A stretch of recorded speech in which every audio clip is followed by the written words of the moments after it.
आता न्यूज 18 लोकमत आपल्या सगळ्यांचं स्वागत। मी मिलिंद भागवत। पंतप्रधान नरेंद्र मोदी आज केदारनाथच्या दौऱ्यावर आहेत। या निमित्ताने केदारनाथच्या परिसरात अतिशय कडेकोट सुरक्षा व्यवस्था तैनात करण्यात आली आहे। या निमित्ताने केदारनाथ मंदिराला 8 क्विंटल फुलांची खास सजावट करण्यात आली आहे। मोदी केदारनाथ मंदिरात पूजा करतील आणि यानंतर ते आद्य शंकराचार्य समाधीचं अनावरण करतील। तसंच आद्य शंकराचार्यांच्या मूर्तीचं सुद्धा ते अनावरण करणार आहे। केदारनाथ धाम इथे मोदी साधारण 3 तास असण्याची शक्यता आहे। या दौऱ्यात पंतप्रधान नरेंद्र मोदी एक छोटेखानी भाषणही करणार आहे।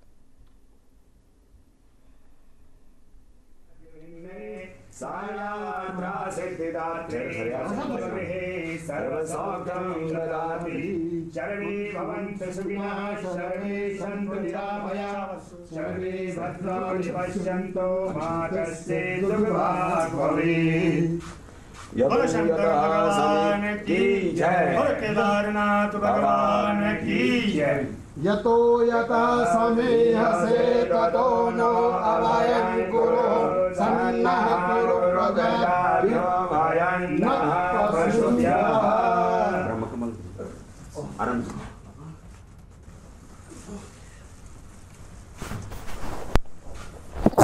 केदारनाथ धाम जो कि 12 ज्योतिर्लिंगों में से एक है, 4 धामों में से एक है और हर साल प्रधानमंत्री नरेंद्र मोदी केदार के दर पर आते हैं आशीर्वाद लेते हुए पीएम मोदी, और उसके बाद अपने दूसरे कार्यक्रम की ओर शिरकत भी करेंगे जहां पर वो आदि गुरु शंकराचार्य की मूर्ति का अनावरण करेंगे और साथ ही उत्तराखंड की जनता को संबोधित भी करेंगे।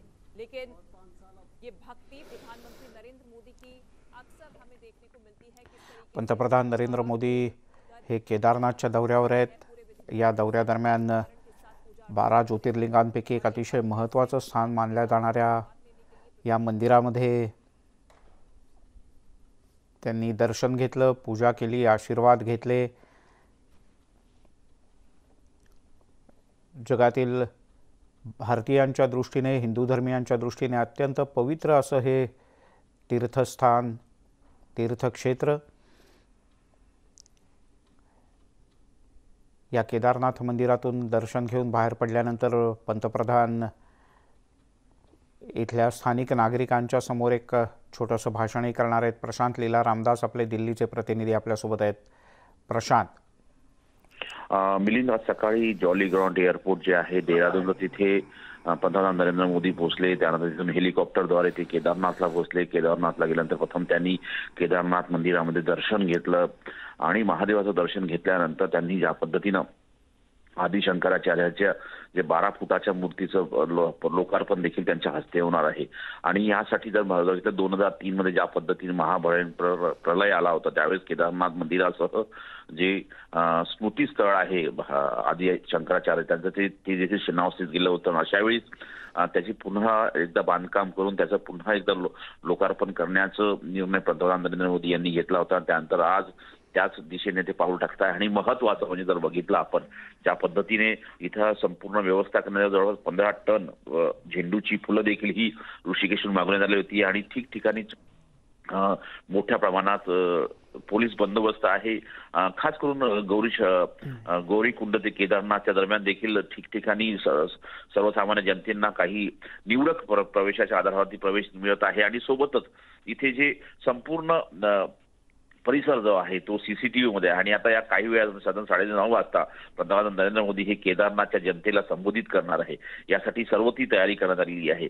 आज दिवाळीचा पाडवा आहे आणि या निमित्ताने पंतप्रधान नरेंद्र मोदी हे केदारनाथला पोहोचलेले आहेत। आणि जे 4ही धाम मधील एक अत्यंत महत्त्वाचं धाम म्हणजे अगर बघितलं तर हिंदू धर्मियाचं एक मोठं प्रार्थना स्थळ म्हणून ज्या केदारनाथ मंदिराकडे बघितलं जातं त्याचं देखील गेल्या काही वर्षात ज्या पद्धतीनं पुनर्विकास करण्यात आलेला आहे त्याचंही पाहणी पंतप्रधान नरेंद्र मोदी करणार आहे। आणि सोबतच आदि शंकराचार्य यांची जी मूर्ती आहे 12 फुटाची ती देखील आज त्याचं अनावरण देखील पंतप्रधान नरेंद्र मोदी यांच्या हस्ते होणार आहे। मिलिंद, प्रशांत, जेव्हा पंतप्रधानांनी शपथ घेतली होती सगळ्यात पहिल्यांदा, तेव्हापासून आजपर्यंत पंतप्रधान कायमच आपली हिंदुत्ववादाची, पक्षाची आणि विचारांची भूमिका अधोरेखित करत राहिलेत. आजही 4 धामांपैकी एक प्रमुख धाम असलेल्या केदारनाथचं दर्शन घेतल्यानंतर आद्य शंकराचार्यांच्या समाधी स्थळाच्या इथलाही कार्यक्रम हा त्या अर्थानं खूप महत्त्वाचा आहे. बरोबर आहे. आणि एक महत्वाचं म्हणजे जर बघितलं, एकीकडे याला धार्मिक आहे, तर ज्या पद्धतीने पंतप्रधान नरेंद्र मोदी गेल्या 7 वर्षामध्ये अनेकदा केदारनाथला आलेले आहेत. आणि त्यापूर्वी त्यांनी ज्या पद्धतीने आत्मनिर्भर भारताचा उद्घोष करतात, त्यावेळी देखील केदारनाथच्या मंदिराचा आणि आदि शंकराचार्य मंदिराचा ते नेहमीच उल्लेख करत असतात. पण यासाठी एक याला निवडणुकीची झालर देखील आहे. आपल्याला माहित असेल 5 राज्याच्या विधानसभा निवडणूक आहे आगामी वर्षामध्ये, ह्या सगळ्या निवडणुका होत आहे.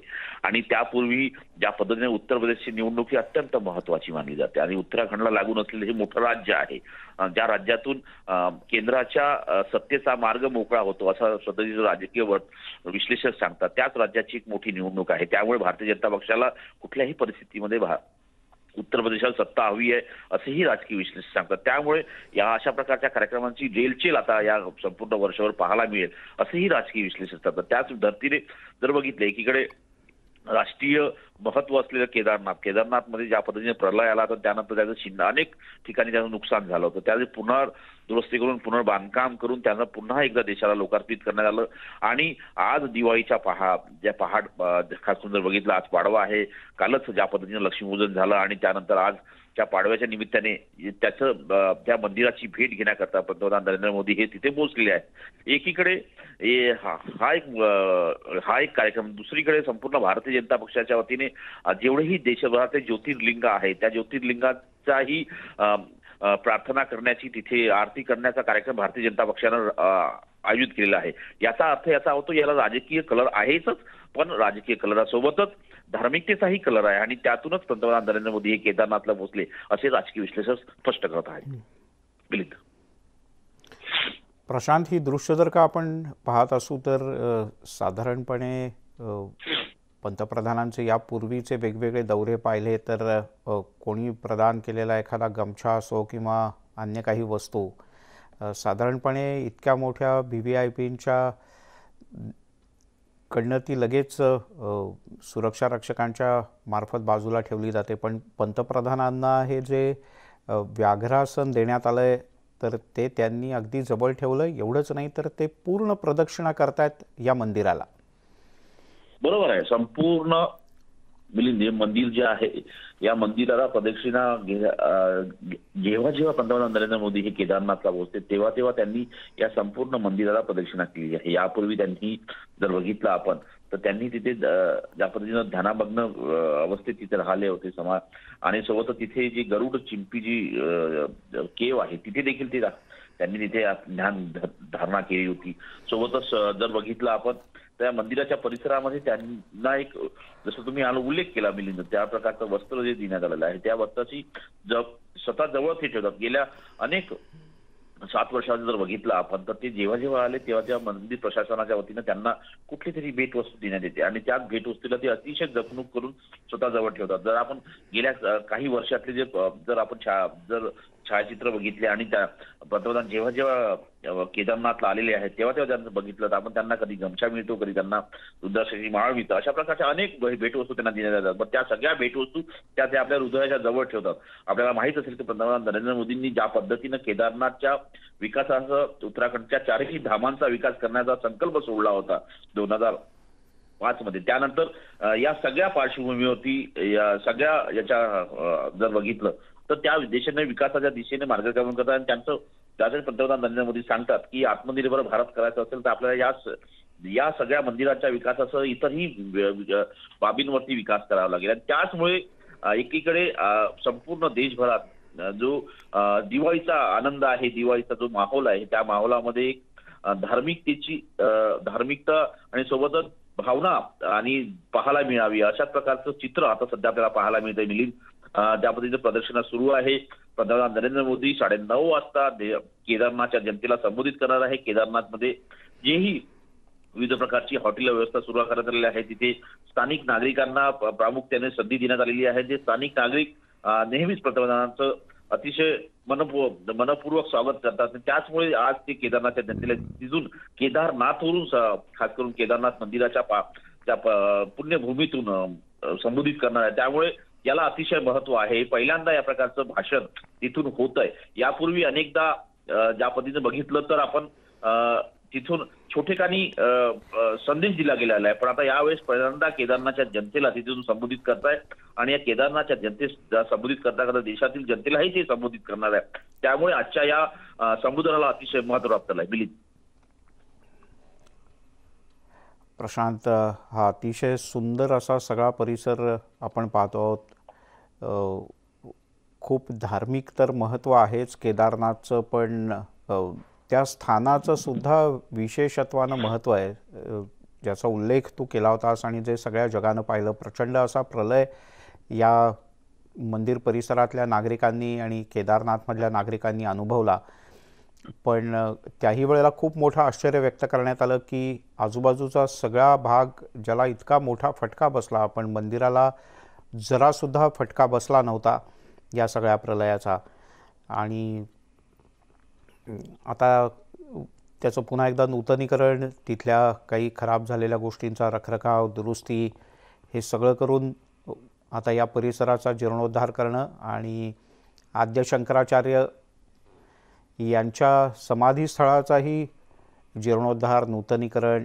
एक प्रकारे प्रशांत, हिंदू धर्मामध्ये आद्य शंकराचार्यांचं स्थान एक धर्माचे प्रमुख मार्गदर्शक म्हणून सर्वोच्च आहे आणि त्या आद्य शंकराचार्यांच्या समाधीस्थळाला पंतप्रधानांनी भेट देणं, तिथे नतमस्तक होणं, या सगळ्या गोष्टी या खूप महत्त्वाच्या आहेत.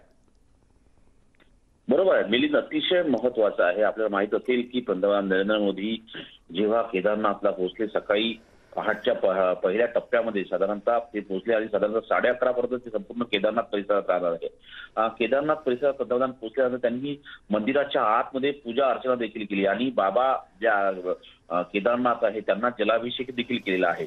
सोबतच आजच्या या कार्यक्रमाच्या निमित्ताने जवळपास 7:55 ते केदारनाथ धामला इथे पोहोचले होते आणि त्याचवेळी त्यांनी गर्भगृहामध्ये जाऊन बाबांची पूजा अर्चना केली, जलाभिषेक केला. सोबतच आपल्याला माहित असेल की आज जवळपास 320 कोटी रुपयांच्या विविध योजनांचा शिलान्यास आणि लोकार्पण पंतप्रधान नरेंद्र मोदी यांच्या हस्ते होणार आहे. आपल्याला माहिती आहे आदि शंकराचार्य यांच्या मूर्तीचं अनावरण देखील आज होणार आहे. ही जी योजना आहे साधारणतः 320 कोटीच्या वेगवेगळ्या योजना आहेत.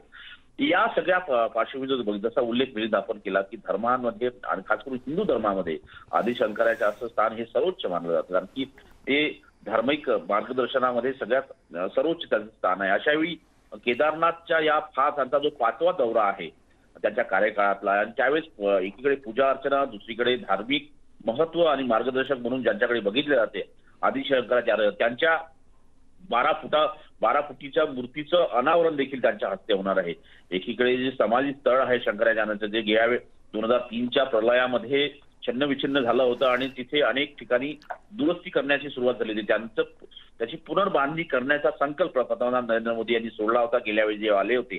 तर त्यानंतर त्यांनी जे पुनर्निर्माण करायला सुरुवात केली त्या संपूर्ण समाधी स्थळाचंही आज लोकार्पण होणार आहे. आपल्याला माहित असेल की 2003 मध्ये जेव्हा प्रलय आला होता त्यात मंदिराला तेवढा त्या प्रलयामुळे नुकसान झालं नव्हतं, पण आजूबाजूचा परिसर हा संपूर्णपणे नायनाट झाला होता. अशा पद्धतीचा परिसर जो आहे खास करून केदारनाथचा, त्या संपूर्ण परिसरातही पुनर्बांधकाम करण्यात आलं आणि ज्या पद्धतीने बांधकाम करताना तिथे नवीन केदारपुरी कशा पद्धतीने स्थापन करता येईल की बसवता येईल यासाठी पंतप्रधान नरेंद्र मोदी यांच्या मार्गदर्शनामध्ये हा प्रकल्प राबवला गेला होता.